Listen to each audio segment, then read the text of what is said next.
आप सभी छात्रों का Vinayak national ITI YouTube channel पर स्वागत है। आज हम पढ़ेंगे model number 9-10 inverter and UPS. आज का हमारा टॉपिक है। तो अगर आप हमारे चैनल को सब्सक्राइब नहीं किए हैं तो प्लीज़ सब्सक्राइब कर लीजिए। तो चलिए वीडियो स्टार्ट करते हैं। तो क्वेश्चन नंबर 140, यदि आईएसआई के अनुसार घोषित वोल्टेज 240 है तो न्यूनतम अनुमत एकल चरण कार्यशील वोल्टेज क्या है? तो इसका कार्यशील वोल्टेज होता है 228 वोल्ट। तो इसका सही ऑप्शन होगा option number B.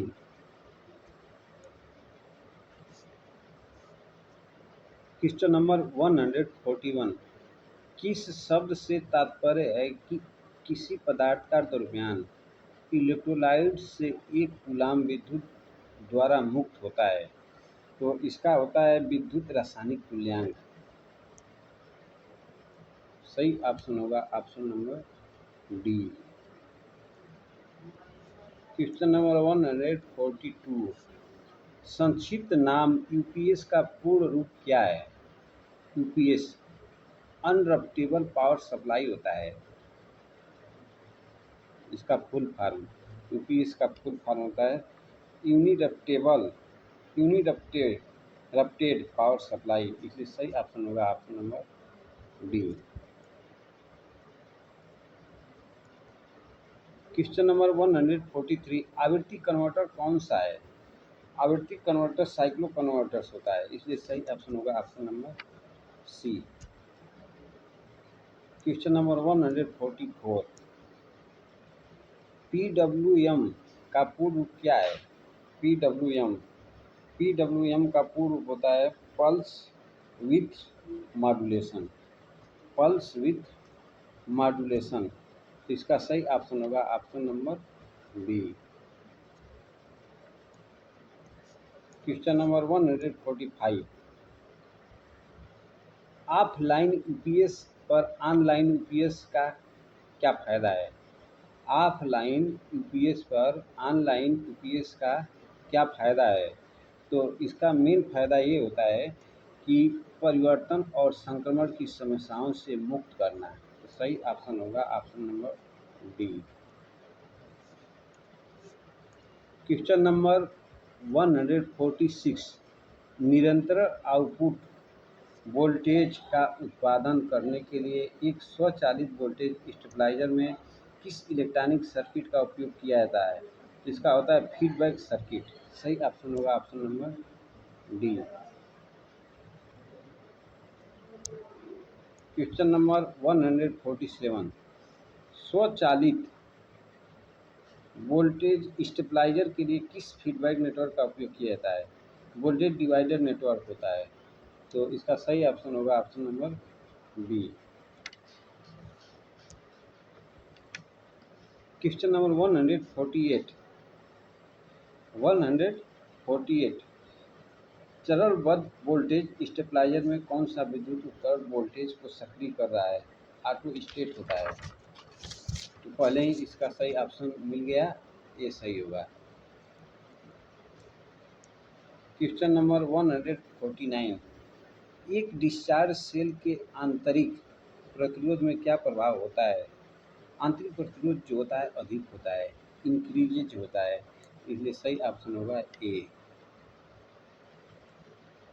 Question number 150, voltage और एम्पियर प्रति घंटे की गणना करें यदि समांतर में जुड़े 4 सेल 1.5 वोल्ट और 8 AH के रूप में रेट की गई है।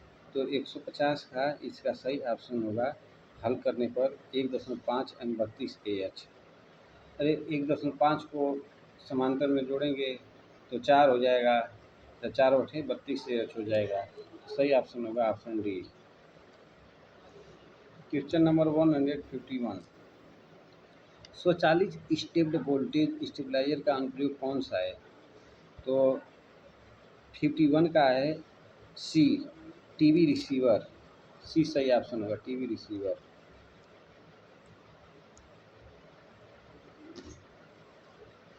क्वेश्चन नंबर 152, इन्वर्टर का कार्य कौन सा है? इन्वर्टर इन्वर्टर जो होता है डीसी वोल्टेज को एसी में बदलता है, परिवर्तित करता है। बी सही ऑप्शन होगा, डीसी वोल्टेज को एसी में बदलना। क्वेश्चन नंबर 153, इन्वर्टर में आउटपुट ट्रांसफार्मर का उद्देश्य क्या है? जो इन्वर्टर में आउटपुट ट्रांसफार्मर होता है उसका उद्देश्य होता है एम्पलीफायर से एसी स्टेप अप करे, एम्पलीफायर से एसी स्टेप अप करे। सी सही ऑप्शन होगा। क्वेश्चन नंबर 154, स्वचालित वोल्टेज स्टेबलाइजर में किस प्रकार के आउटपुट ट्रांसफार्मर का उपयोग किया जाता है? 154 का सही ऑप्शन होगा ऑटो ट्रांसफार्मर ए। क्वेश्चन नंबर 155, नियत वोल्टेज ट्रांसफार्मर किस सिद्धांत पर काम करता है? नियत वोल्टेज ट्रांसफार्मर जो होता है फेरो अनुनादित सिद्धांत पर कार्य करता है, फेरो रिजोनेंट प्रिंसिपल। सी सही ऑप्शन होगा। Question number 156, servo voltage stabiliser में किस ट्रांसफार्मर का उपयोग किया जाता है? सर्वो वोल्टेज स्टेबलाइजर में टोरोडियल ऑटो ट्रांसफार्मर होता है। सही ऑप्शन सी होगा। Question number 157, AC voltage stabiliser का प्रकार क्या है? जो फिगर दिखाया गया है इस फिगर में कौन सा वोल्टेज स्टेबलाइजर है? Manual step voltage stabiliser. सही ऑप्शन होगा option number C. 158, voltage stabiliser में इलेक्ट्रॉनिक सर्किट में शॉर्ट सर्किट दोष की जांच करने के लिए किस उपकरण का उपयोग किया जाता है? तो शॉर्ट सर्किट दोष की जांच करने के लिए जो उपकरण होता है मल्टीमीटर होता है। तो इसका सही ऑप्शन होगा डी।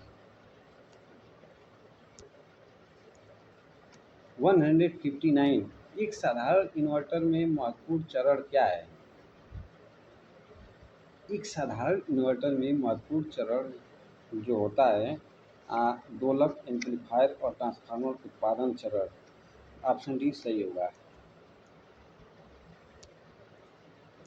क्वेश्चन नंबर 160, वर्ग तरंग इन्वर्टर का उपयोग कहाँ किया जाता है? वर्ग तरंग इन्वर्टर जो होता है सामान्य प्रकाश व्यवस्था में होता है, इसलिए सही ऑप्शन होगा option number D. Question number 161, EPS का बैकअप समय कैसे बढ़ाया जा सकता है?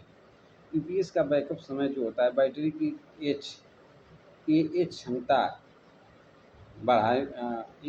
बढ़ाने पर, बैटरी की एएच क्षमता बढ़ाने पर ऑप्शन बी सही होगा। क्वेश्चन नंबर 162, द्वितीयक सेल में कठोर सल्फेट दोष को कैसे रोका जा सकता है? टिकट चार्ज प्रदान करके, टिकट चार्जिंग विधि द्वारा। सही ऑप्शन ए होगा।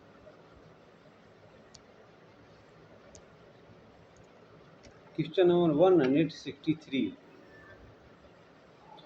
ईपीएस में कौन सा हिस्सा इनपुट वोल्टेज की विफलता के मामले में निरंतर आउटपुट वोल्टेज की आपूर्ति करता है?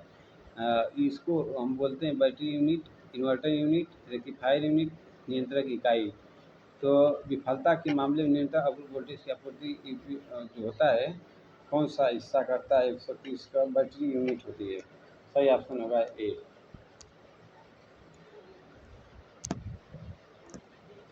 164, सेल को लोड करने के दौरान क्या प्रभाव पड़ता है? धारा शक्ति गिर जाती है और शून्य हो जाती है।